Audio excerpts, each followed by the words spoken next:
Alors, bon, un truc, c'est que mes machines de Turing, jusque-là, elles s'intéressent qu'à des langages et éventuellement on peut vouloir calculer des fonctions. Donc l'idée du modèle, c'est pour calculer une fonction, c'est que c'est très naturel. Et, en fait, c'est juste euh, l'idée qui vient, c'est qu'on dit qu'on calcule une fonction f si donc une fonction sur les mots.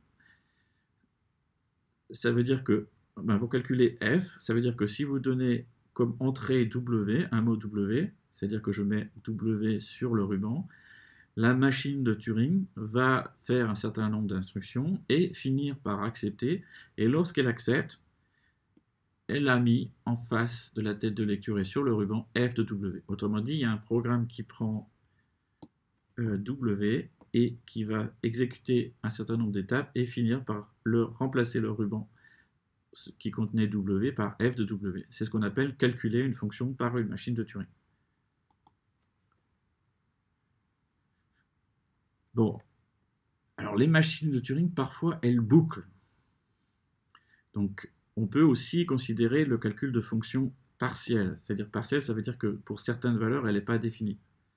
Donc, ça voudrait dire qu'on calcule une fonction partielle f, ça veut dire que pour tout mot w, si f est défini en w, on a le fait que on a exactement ce que je viens de dire, et si w n'est pas dans le domaine de f, c'est-à-dire que f n'est pas défini en w, bien, on peut s'autoriser, on s'autorise ou on décide que, que la machine peut soit boucler, soit refuser.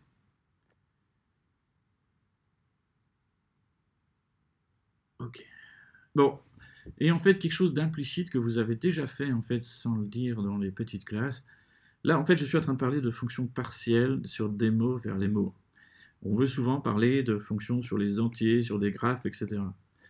Ce que ça veut dire, c'est que quand on a une fonction de e dans f, en pratique, on fixe un codage des éléments de e et des éléments de f naturels. Donc ça peut être, par exemple, en binaire ou en lunaire.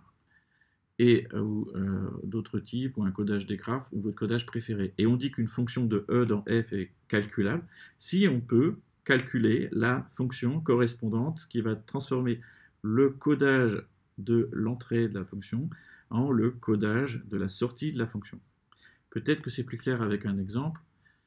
Qu'est-ce que veut dire qu'une fonction qui a de n puissance k dans n est calculable?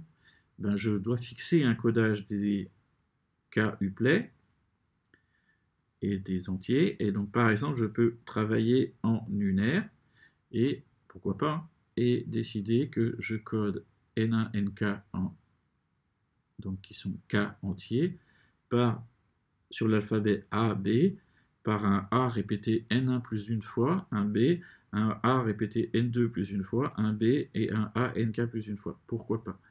Seul intérêt de ce codage étant que un k uplet, j'associe un mot, et étant donné un mot comme celui-là, je suis bien capable de retrouver ce k uplet. Donc le B me sert de délimiteur, et le plus 1 me permet de gérer proprement les zéros. Et donc je vais dire qu'une fonction est calculable si elle est calculable sur ce codage. Ça veut dire que, étant donné n, un k uplet codé comme ça, je peux produire f de n, donc codé de la même façon si j'utilise ce même codage pour n, c'est-à-dire en lunaire. C'est-à-dire pour k égale 1.